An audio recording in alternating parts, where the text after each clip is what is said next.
Welcome, students. Let's make learning simple, smart, and stress free. Hello future toppers, ready हो math के exam crack करने के लिए? बच्चों, आज मैं लेकर आ गई हूँ इंडाइसेस एंड स्टैंडर्ड फॉर्म का टॉपिक, जो कि इंतहाई बोरिंग टॉपिक है मैथ्स का।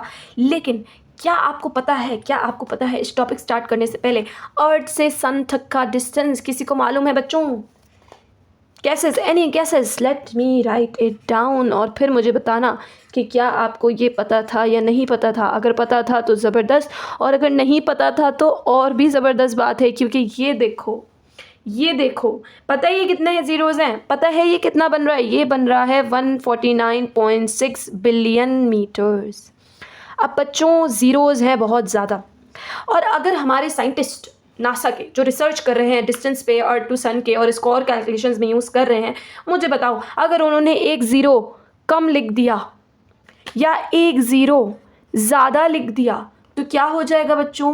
कैलकुलेशन में गड़बड़ हो जाएगी, ख़तरनाक मामला तो जाएंगे और पूरी के पूरी रिसर्च ज़ाया हो जाएगी।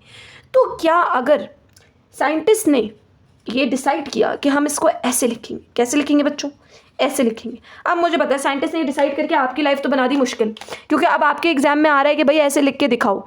तो बच्चों लोग, इसकी बहुत अहमियत है। ये कहलाती है स्टैंडर्ड फॉर्म। क्या कहलाती है बच्चों? Standard form. तो बच्चों, ये है नॉर्मल फॉर्म, ये है स्टैंडर्ड फॉर्म। हमारे साइंटिस्ट लिखते हैं स्टैंडर्ड फॉर्म में, ताकि उनसी जो सालों की रिसर्च है वो एक या दो ज़ीरो की आगे पिछली अदल बदल की वजह से ख़राब ना हो जाए। राइट, ये रीज़न है।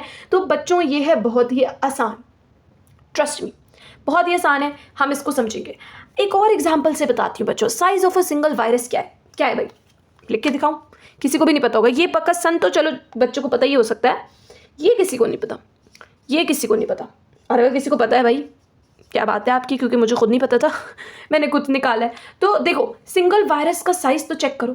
अब हमारे यहाँ क्या है? हमारे यहाँ है बायोलॉजिस्ट, हमारे यहाँ है डॉक्टर्स, हमारे यहाँ है रिसर्चर्स, जो कि वायरस के साइज़ को चेकआउट कर रहे हैं, वायरस के साइज़ को फिगर आउट कर रहे हैं, ताकि अपनी रिसर्च कर सकें, दवाइयाँ बना सकें और रेवोल्यूशंस ला सकें। अब मुझे बताओ, उस रेवोल्यूशन के बीच में अगर एक ज़ीरो कम हो जाए या एक ज़ीरो बढ़ जाए तो क्या फ़र्क पड़ेगा? क्या फ़र्क पड़ेगा बच्चे लोग? फ़र्क पड़ेगा, बहुत ज़्यादा फ़र्क पड़ जाएगा, सारी कैलकुलेशन ख़राब हो जाएंगी बच्चों। तो कैलकुलेशन ना ख़राब हो, इसके लिए साइंटिस्ट ने बोला कि हम इसको ऐसे लिख देंगे। अब मुझे बताना बच्चों कि साइंटिस्ट ने सही करा कि नहीं करा। अगर साइंटिस्ट ने कहा कि हम इसको ऐसे लिखने के बजाय 0.0000012 हम इसको ऐसे लिख देंगे, और यहाँ पे एग्जैक्टली बिलियन मीटर्स की बजाय हम ऐसे लिख देंगे, तो बच्चों बताओ ना, साइंटिस्ट का ये तरीका ज़्यादा अच्छा है या ये तरीका? मेरा जवाब सुन लो, ये तरीके में आ जाएगी गड़बड़ी। तो हम कौन सा तरीका इस्तेमाल करते हैं? Standard form. तो एक बात तो आप लोग को पता लग ही गई होगी कि स्टैंडर्ड फॉर्म कितनी ज़रूरी है हमारे पास।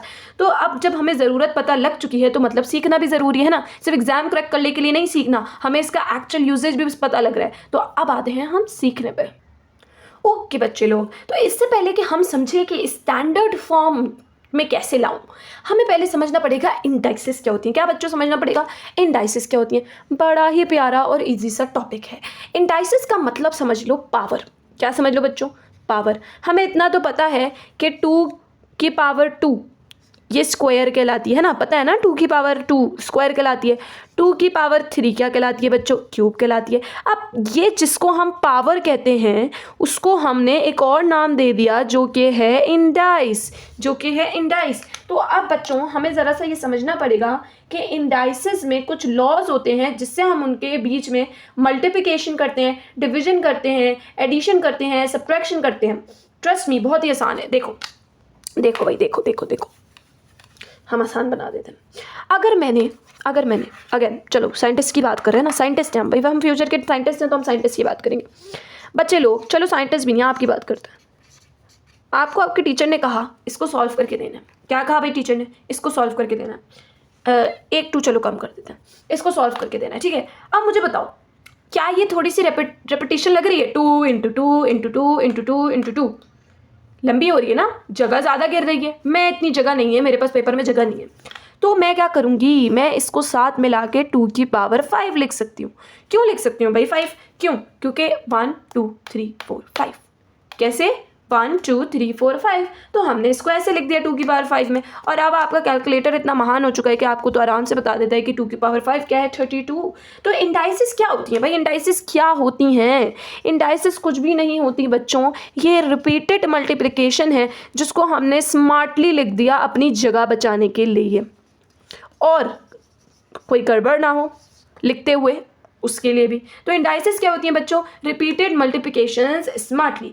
अब आ जाते हैं जी इस लॉ के ऊपर, मल्टीप्लिकेशन लॉ ऑफ इंडाइसिस। ये क्या होता है? ये क्या होता है? इसकी एक अच्छी एग्जांपल देते हैं हम आपको, इसकी एक अच्छी एग्जांपल देते हैं। ये है भाई एग्जांपल, अगर मैं बोलूं a की पावर m इंटू ए की power n is equals to a की पावर m प्लस n। यकीनन आप लोगों ने अपनी बुक्स में इस तरह की कोई चीज़ देखी होगी जो कि मुश्किल भी लगी होगी। अब आप कह रहे हो इन्होंने भी सेम बात लिख दी, हमें मुश्किल लग रही है तभी तो हम आए हैं वीडियो देखने, है ना भाई? यही बोल रहे हो ना? तो हम इसको बनाते हैं आसान। अगर आपको दिया जाए 2 इंटू 3 इंटू 2 की पावर 4, कैसे लिखोगे बच्चों इसको? कुछ भी नहीं करोगे। आपको पता है कि ये जो चीज़ है, देखो एक बात और समझनी है, ये है बेस, ये है बेस और ये है पावर, ये है पावर जो इसके ऊपर है। तो जब भी आप मल्टीप्लाई कर रहे हो और आपकी बेस सेम हो, तो आपने बेस को एक बार लिख देना है ऐसे, और क्या करना है, और आपने उसकी पावर्स को 3 और 4 है ना इस केस में, 3 और 4 है, उनको ऐड कर लेना है। 3 प्लस 4, दिमाग में ऐड करो, जल्दी से ऐड करो, 2 की पावर 7 हो गया। हो गया बच्चे लोग, हो गया ना? और 2 की पावर 7 क्या होता है भाई? थोड़ा और लिख देते हैं, 128। क्या होता है? 128। इसकी एक और एग्जांपल देते हैं हम, एक और एग्जांपल देते हैं हम आपके लिए, इसको बनाएंगे बिल्कुल ही आसान। एक और एग्जांपल है मेरे पास, a की पावर 2 इंटू ए की पावर 3, सॉरी मैं थोड़ा सा इसको हिला रही हूँ जो कि नहीं हिलना चाहिए। a की पावर 2 इंटू ए की पावर 3। एक बात बताओ बच्चों, मल्टीप्लाई हो रहा है? हो रहा है। बेस सेम है? सेम है। क्या मैं बेस को एक बार लिख दूं? लिख दूं। पावर्स क्या करूं फिर? ऐड कर दूं। 2 प्लस 3 ऐड करिए, ए की पावर 5 इज योर आंसर। तो क्या है मेरा मल्टीप्लिकेशन लॉ ऑफ इंडाइसिस? मतलब जब भी मल्टीप्लिकेशन हो रही है दो बेसिस के बीच में जो कि सेम है, इधर देखो बच्चों जर्नल फॉर्म देखो, a इंटू ए, यही हो रहा है, a इंटू ए, और ऊपर एक पावर m है एक पावर n है, दोनों को क्या कर दोगे? ऐड कर दोगे। तो जब भी मल्टीप्लिकेशन होगी इंडाइसिस ऐड होंगी, जब भी मल्टीप्लिकेशन होगी इंडाइसिस ऐड हो जाएंगी। एक और एग्जांपल से समझ लेते हैं बच्चों, एक और एग्जांपल समझ लेते हैं। सब एग्जांपल्स है हमारे पास। 5x स्क्वायर इंटू 6x की पावर 4। बच्चे लोग घबराना नहीं है, ठीक है? एक मिनट, ये सही है। अब देखो 5 इंटू 6 तो कर लो ना, 5 इंटू 6 तो कर लो, टेबल याद होगा है ना? नहीं याद मुझे पता है क्योंकि कैलकुलेटर इस्तेमाल करने के बाद आदत खराब हो गई है, कोई बात नहीं। 5 इंटू 6 हो गया 30, आई होप मैंने भी सही लिखा। अच्छा, एक्स स्क्वायर और x4, अब बेसिस को देखो, क्या ये दो बेसिस सेम है?